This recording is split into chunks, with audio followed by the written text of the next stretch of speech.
पुस्तिका, परीक्षण पुस्तिका, कोड, अधिकतम अंक। तो इस प्रकार का मॉडल पेपर लगभग होता है। जो यहाँ पे सबसे पहले समय दिया है 2 घंटे, और यहाँ पे परीक्षार्थी का नाम, परीक्षार्थी के हस्ताक्षर, अधिकतम अंक। परीक्षार्थियों के लिए सामान्य निर्देश हैं जो हम बहुत बार पढ़ के आपको बता चुके हैं, एक बार और अभी बताएंगे, समझ में आएगा आपको। इसके निर्देश हैं, प्रश्न संख्या है, खंड 3 खंड हैं वो बताए गए हैं, और यहाँ पे सारे लगभग 15 इसके निर्देश हैं, उन्हें हम ध्यानपूर्वक पढ़ते हुए इसके बाद ये सारे प्रश्नों को हल करेंगे, रीजनिंग को, और समझेंगे जो हमारे 10 खंड होते हैं मानसिक योग्यता में वो किस प्रकार से हल किए जाते हैं। चलिए, आशा करते हैं ये वीडियो आपके लिए बहुत ही अच्छा और ज्ञानवर्धक होगा। तो हमारे साथ अंत तक जुड़े रहिए और इस सीरीज में और इसका आनंद लेते रहिए और पढ़ते रहिए, अपने ज्ञान को बढ़ाते रहिए। सबसे पहले पढ़ेंगे हम इसके निर्देश, जो कि बहुत ही महत्वपूर्ण होते हैं सभी बच्चों के लिए। निर्देश हम इसीलिए बार बार पढ़ते हैं, हर प्रश्न में हर बार निर्देश। जो भी हमारे साथ जुड़े उसे लगभग निर्देश तो क्लियर हो तो समय कम से कम लगेगा परीक्षा केंद्र पर, और अच्छे से अपने प्रश्नों को हल कर पाएंगे। तो निर्देश सेम रहेंगे, निर्देश नहीं बदलते हैं। प्रश्न बदले होंगे, निर्देश सेम होंगे। तो आज हम निर्देश को फिर पढ़ेंगे और समझेंगे किस प्रकार से निर्देश हैं। तो सबसे पहले ध्यान देंगे कि आपको OMR ऑप्टिकल मार्क रिकग्निशन की उत्तर पुस्तिका में 16 पृष्ठ एक परीक्षण पुस्तिका दी गई है। इस परीक्षण पुस्तिका में क्रमवार 1 से 80 तक प्रश्न दिए गए हैं। परीक्षण पुस्तिका के पृष्ठों को गिन लें और सुनिश्चित करें कि वे उचित क्रम में हैं तथा परीक्षण पुस्तिका एवं OMR उत्तर पत्रिका को क्रम संख्या एवं कोड एक समान है। तो ये ध्यान में रखना है कि जो पृष्ठ हैं वो बिल्कुल सेम है, अदला बदला तो नहीं है।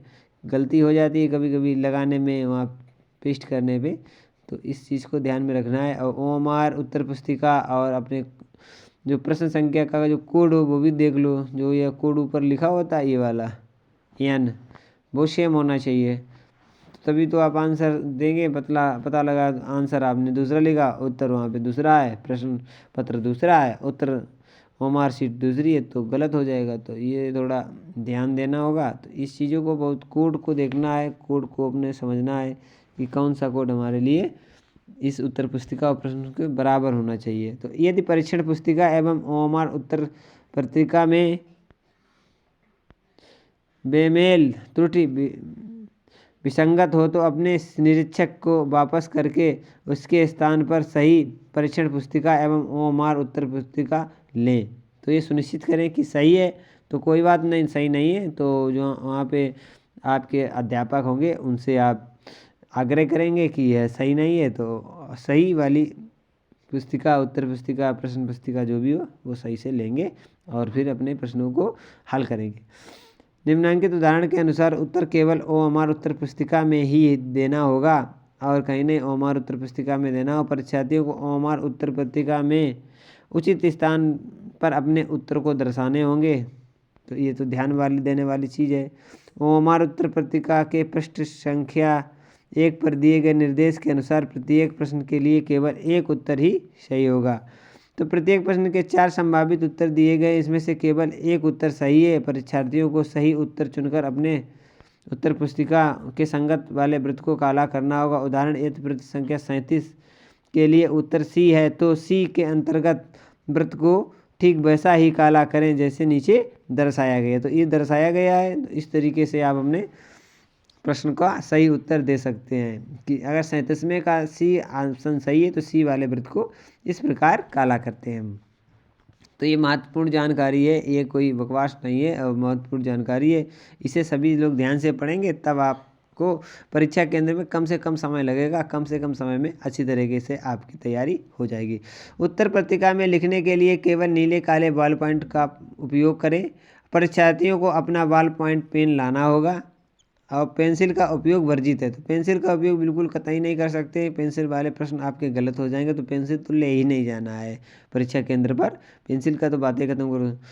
2 पेन 3 पेन ले जाएंगे, काले और नीले, बस उन्हीं की ज़रूरत है, उन्हीं से करेंगे, और वो भी होने चाहिए जेल वाले नहीं, डार्ट वाले होने चाहिए, ठीक है, बॉल पॉइंट होने चाहिए, ठीक है। तो ये भी विशेष ध्यान देना है। परीक्षा की अवधि 11:30 से 1:30 बजे तक है, 2 घंटे की होगी। इसमें 3 खंड होंगे जिसमें केवल वस्तुनिष्ठ प्रकार के प्रश्न होंगे। तो ये ध्यान रखना, 2 घंटे में 80 प्रश्न वस्तुनिष्ठ प्रकार के, और दिव्यांगों के लिए अतिरिक्त 30 मिनट अलग से दिए जाएंगे। प्रत्येक परीक्षार्थी को तीनों खंडों की परीक्षण पुस्तिका दी जाएगी।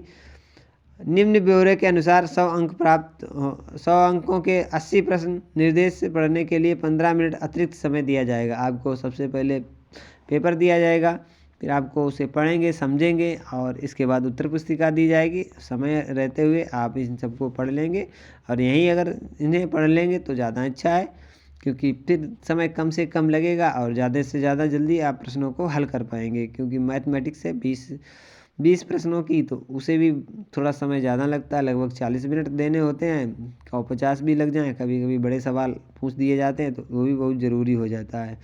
चलिए अगला देखेंगे। सभी प्रश्नों के उत्तर देने होंगे। प्रत्येक प्रश्न के लिए समान अंक हैं। आपको प्रत्येक अंक में क्वालिफाई करने के लिए प्रत्येक खंड का उत्तर देना होगा। खंड 1 में 10 भाग हैं, प्रत्येक भाग के अलग अलग निर्देश हैं, अलग अलग निर्देश दिए गए हैं, ठीक है। तो ये है OMR उत्तर पत्रिका में ओवर राइटिंग, कटिंग, स्वैत, कलेक्शन, तरल का उपयोग तथा इरेजिंग की अनुमति नहीं है। तो ये ध्यान में रखना है। एक बार सबसे लास्ट में प्रश्न का उत्तर दें, क्योंकि एक बार अगर लिख दिया तो दोबारा उस पर कुछ होने वाला नहीं है। तो ये विशेष ध्यान देने वाली चीज़ है, तो इस पर भी विशेष ध्यान देंगे। और OMR उत्तर पत्रिका में कच्चा कार्य नहीं, कोई भी कच्चा कार्य OMR उत्तर पुस्तिका में नहीं, जबकि हमें प्रश्न में 16वें पृष्ठ पर कच्चा कार्य करेंगे। इसके बाद इसमें लिखा है प्रत्येक 30 मिनट में 1 घंटी बजेगी, किसी प्रकार की ऋणात्मक मार्किंग नहीं होगी। तो ये हमारे निर्देश हैं 15, वो हमने ध्यानपूर्वक पढ़े। अब हम इन्हें हल करेंगे और समझेंगे किस प्रकार से हमारा मानसिक परीक्षण खंड खंड 1 का भाग 1 है। इसमें असंगत को छांटना होता है। 3 ऑप्शन किसी न किसी विधि से समान है, और चौथा भाग असमान है। उस ऑप्शन को हमें अपनी उत्तर पुस्तिका में पूर्ण रूप से काला करना है। तो ध्यान देंगे सभी में क्या अंतर है। इसमें देखो बीच में, इसमें एक देखो साइड में, और इसमें भी बीच में है। तो जो अंतर है वो आप ध्यान से देखेंगे कि क्या अंतर है। सभी में आप ध्यान से देख रहे हैं, जो एरो हैं वो ब्लैक नहीं है, एरो के नीचे वाला भाग ब्लैक नहीं है, जबकि डी ऑप्शन में वो ब्लैक है पूरा। तो इसलिए हमारा डी ऑप्शन सही होगा, असंगत है, और सभी में असंगत नहीं है। तो डी ऑप्शन देखेंगे, एरो पूरी तरीके से ब्लैक है, जबकि तीनों में एरो ब्लैक नहीं है। तो असंगत में ध्यान से देखने में पता लगेगा कि डी ऑप्शन हमारा बिल्कुल सही ऑप्शन है। तो ध्यान से